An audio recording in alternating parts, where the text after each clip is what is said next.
fifth edition of Shirui Festival 2025 is going on.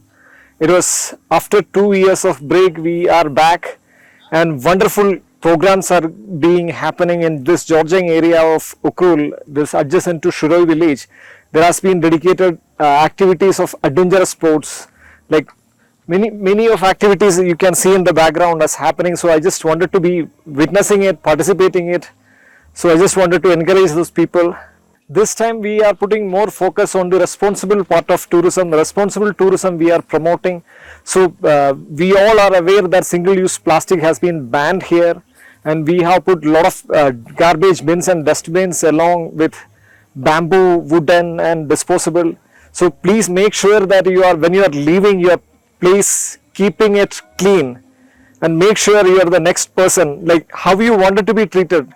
Treat the other person also the way you wanted to keep this place clean. So please make sure that littering is not happening. To flag off our first trial run, so our race will be, today is the trial run.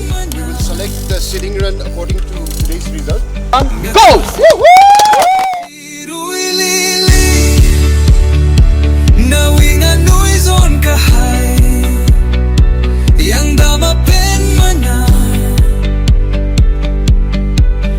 Jorjeng